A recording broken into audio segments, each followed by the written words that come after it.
Саламатсызбы? Региондо Абалким автордук программасы. Кыргыз-тажик чегарасында бул иретте карапайым элдин тынч жашоосу бузулду. Баягы эле тажик аскерлери баягыдай эле провокациялык тактикаларын колдонуп, кыргыз мамлекетинин бүтүндүгүнө коркунуч жаратты.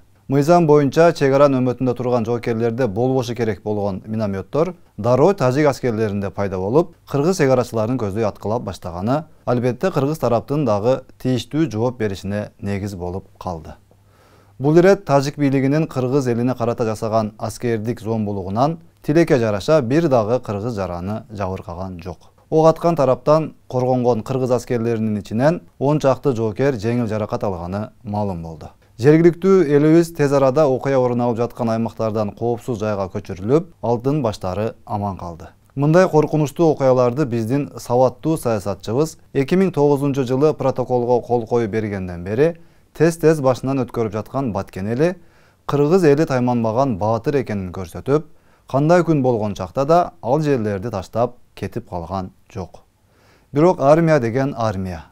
Тажик тараптан аскердик агрессиялар орун алган чактарда буга чейин баарыбыз жакшы байкагандай, кыргыз армиясынын аскердик жабдуулары, коргонуу техникаларында олуттуу маселе бар болуп келген.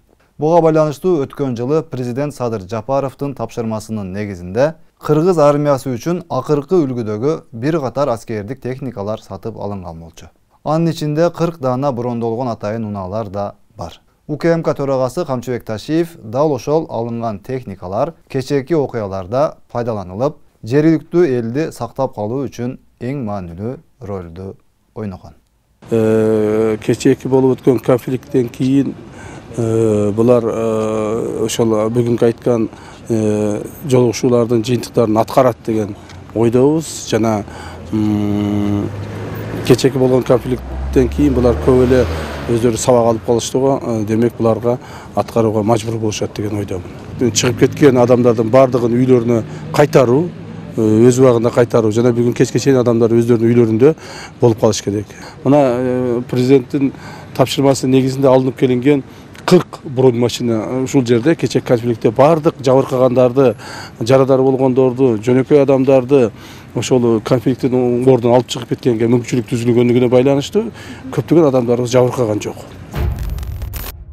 Элдин баары Баткен менен убара болуп, Имамали Рахмондун бийлигине нааразычылык билдирип, кыргыз элинин тынчтыгын тиленип отурган чакта, мекен үчүн жанын аябай турган чыныгы патриот кыргыз аскерлери, күч түзүмдөрүнүн кызматкерлери, бүтүндөй мамлекеттин жетекчилиги Баткенди коргоо менен алектенип турган кезде, албетте кимдин ким экенин билип алууга толук мүмкүнчүлүк болду.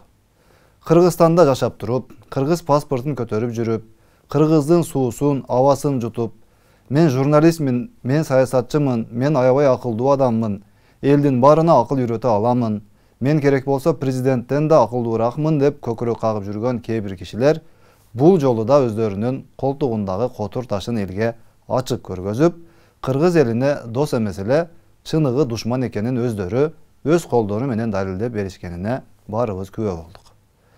Баягы эле чет элден каржыланып, өздөрүн продвинутый деп атап алгандар, мындайча айтканда, өздөрүн кыргыз коомунун каймактары дагы калган элдердин баары түркөй, сабатсыз, эски доордогу аң сезим менен калып кеткен адамдар катары эсептегендердин белгилүү тобу бул иретте карапайым элдин каргышына калдыңдөнөт. Анткени чегарада алгач тажиктар ок атып, кыргыз аскерлерине каршы минометторду колдонуп баштаганын бүт дүйнөгө далилдеп, тийиштүү так маалыматтарды таратып жаткан жакта, өзүбүздүн ичибиздеги эле жүргөн Кактус Медиа маалымат агенттиги тажик тараптын таламын талашып иштеп жаткан Тажикстандык Азия Плюс маалымат агенттиги кыргыз аскерлери биринчи ок чыгарды, жаңжалды кыргыз аскерлери атайын баштады деген маалыматтарын көчүрүп алып, өз сайттарына жайгаштырып, соц тармактарда жүрүп жаткан маалымат согушунда тажик тараптын кызыкчылыгындагы сайтка колдоо көрсөткөнүн бүт эл журт көрдү. Бул бүгүн эле болуп калбастан, буга чейинки жаңжалдарда дагы кыргыз тарапты күнөөлөгөн маалыматтарды таратып келгени белгилүү. Сначала кыргызские военные начали стрелять, как смотрят, а в ответ таджикские военные открыли огонь, и началась перестрелка. Көрдүңүздөр, мына жерден мындай информация вообще Кактус Медианыкы туура эмес. Кактус Медиа ушундай недостоверный, ложный информацияларды токтотсун, болбосо жабылсын ушул. Мына дагы бир кайрылып коеюн. бай Кактус Медиа деген сайт берип атат. Кыргыздар өзү баштаптыр. Ошол жердеги жанагы суу бөлүштүргөн жерди кыргыздар басып алган деп туруп, тажик тараптын кызыкчылыгын коргоп атат. Жугасы мындай исмилер. Ушундай учурда ким экенин билсек болот. Мен Кактуска миңналат айтам. Бул чек ара маселеси эң көйгөйлүү маселелердин бири болуп келет. Дагы учурдан пайдаланып айтайын. Мына Кактус Медиа деген бир сайт бар экен. Ошол жазып атат. Азыр ошол водозаборду дейт, ошолну кыргыздар басып алган аракет кылыптыр деп тажиктердин сөзүн сүйлөп атат. Ушу Кактус Медиа силерде бет деген барбы? Мына мен азыр дагы айтам, эскертем. Кактус Медиа силер жазган маалыматыңар бүгүн силер Кыргызстанга чыккынчылык кылдыңар силер. Жалпы элди каратып туруп, Тажикстандын маалыматын таркатып атасыңар силер. Силер Тажикстанга иштейсиңерби же Кыргызстанга иштейсиңерби? Өзү негизи кыргыз эли дээрлик толук бойдон Кыргызстанда кимдин ким экенин билип бүттү болуш керек деген ой келет. 7 миллиондун тегерегиндеги элибиз албетте акылмандыгы, көрөгөчтүгү менен бардык окуяларга тыкыр көз салып, анализ кылып, баарын түшүнүп турат десек адашпайбыз. Урууларга, жердешчиликке бөлүп, түндүк-түштүккө, партияларга жана башкаларга бөлүп жаруу жолу менен кыргыз элин талкалап жок кылуунун үстүндө тымызын саясатын жүргүзүп жаткан күчтөр бар экенин деле түшүнбөгөн эч ким калбаса керек. Эми акыркы 10-15 жылдан бери бул бөлүп жарууга дагы бир топ кошулганы байкалат. Алар кадимкидей сырттан каржыланган, өздөрүнүн конкреттүү миссиясы бар топ. Алардын сүйүктүү эжелеринин бири Роза Отунбаева айткандай, бул топ өздөрүн продвинутые деп атап, алардан башканын баарын мырктар деп таанышат. Мындайча айтканда, сиз буларды колдобосоңуз, булардын саясий миссиясын аткарышына каршылык кылсаңыз болду. Сиз мырксыз.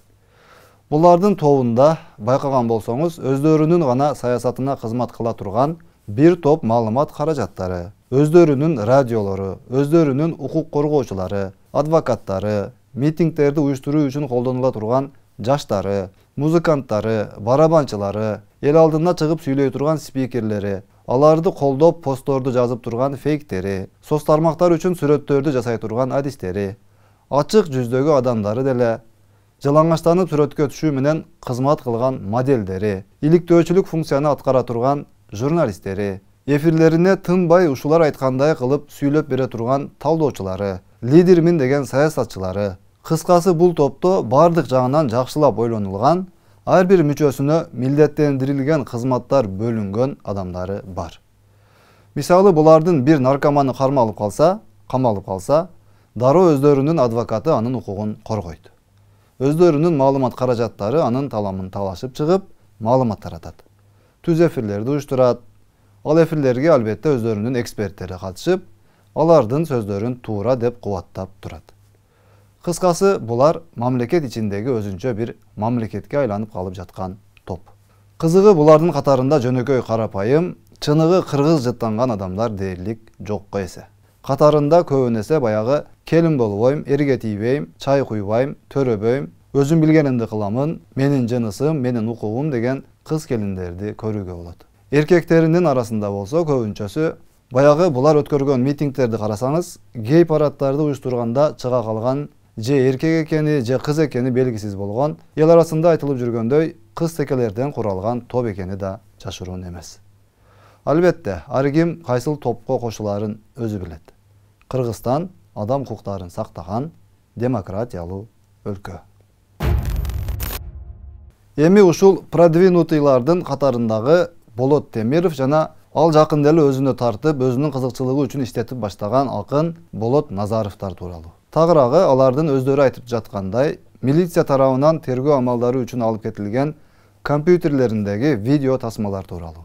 Соц тармактарда таркаган ал видеолордогу коштолгон үндү мага айгарышып, текстин Өткүрбек Рахманов окуган, демек видеону дагы ошол жасап чыгарган деген маалыматтарды таратып жаткандар тууралуу.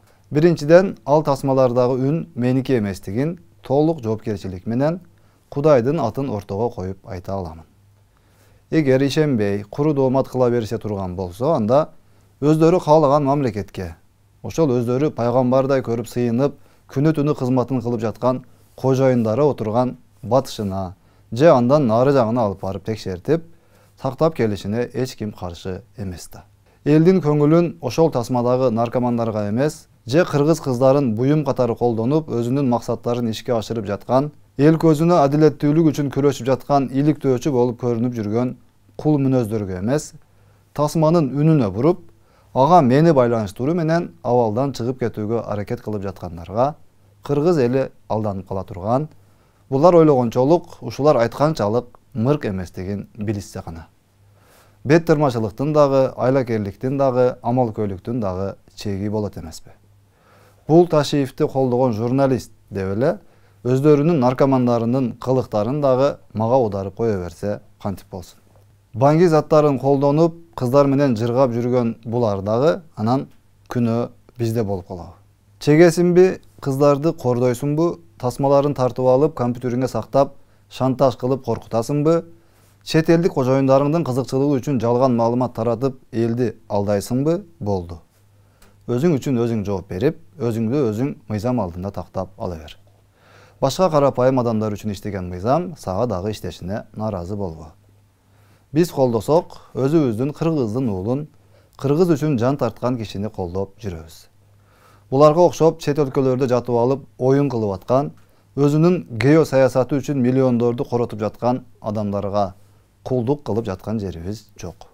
Жакшы сөз уксак дагы, жаман сөз уксак дагы өзүбүздүн кыргыз элибиз үчүн болот. Силерге окшоп, өз элибизге каршы чет жактагы күчтөрдүн Кыргызстандагы күчүгү болуп калгандан жараткан Аллахым өзү сактасын. Биз үчүн биринчи кезекте өзүбүздүн кыргыз элибиз, кыргыз мамлекетибиз маанилүү. Ошондуктан силерден айырмаланып, аз айлыкка, аз шартка дагы макул болуп, колубуздан келишинче эли журтубузга кызмат кылып келе жатабыз. Анткени силердин чет жактагы кожоюндарыңарга окшоп, Кыргызстандын кызыкчылыгындагы маалымат каражаттарында иштеген адамдарга очойгон айлык маяна, жегенден ашынып, наша тартканга жете турган акча төлөнбөйт. Бирок баары бир биз өз элибиз үчүн кызмат кыла беребиз, деп айткым келет. Бирок буларга сөз деле таасир этпей калгандай. Күн алыс спайс анан наша тартып, түнкү клубтардан бошобой жүргөн, ички кийимдерин музейге илип алып, жылаңачтанып жүргөндү туура көрүп, искусство деп даңазалап жүргөн организмдер үчүн уят сый деген тема такыр тааныш эместиги талашсыз. Саламатта калыңыз.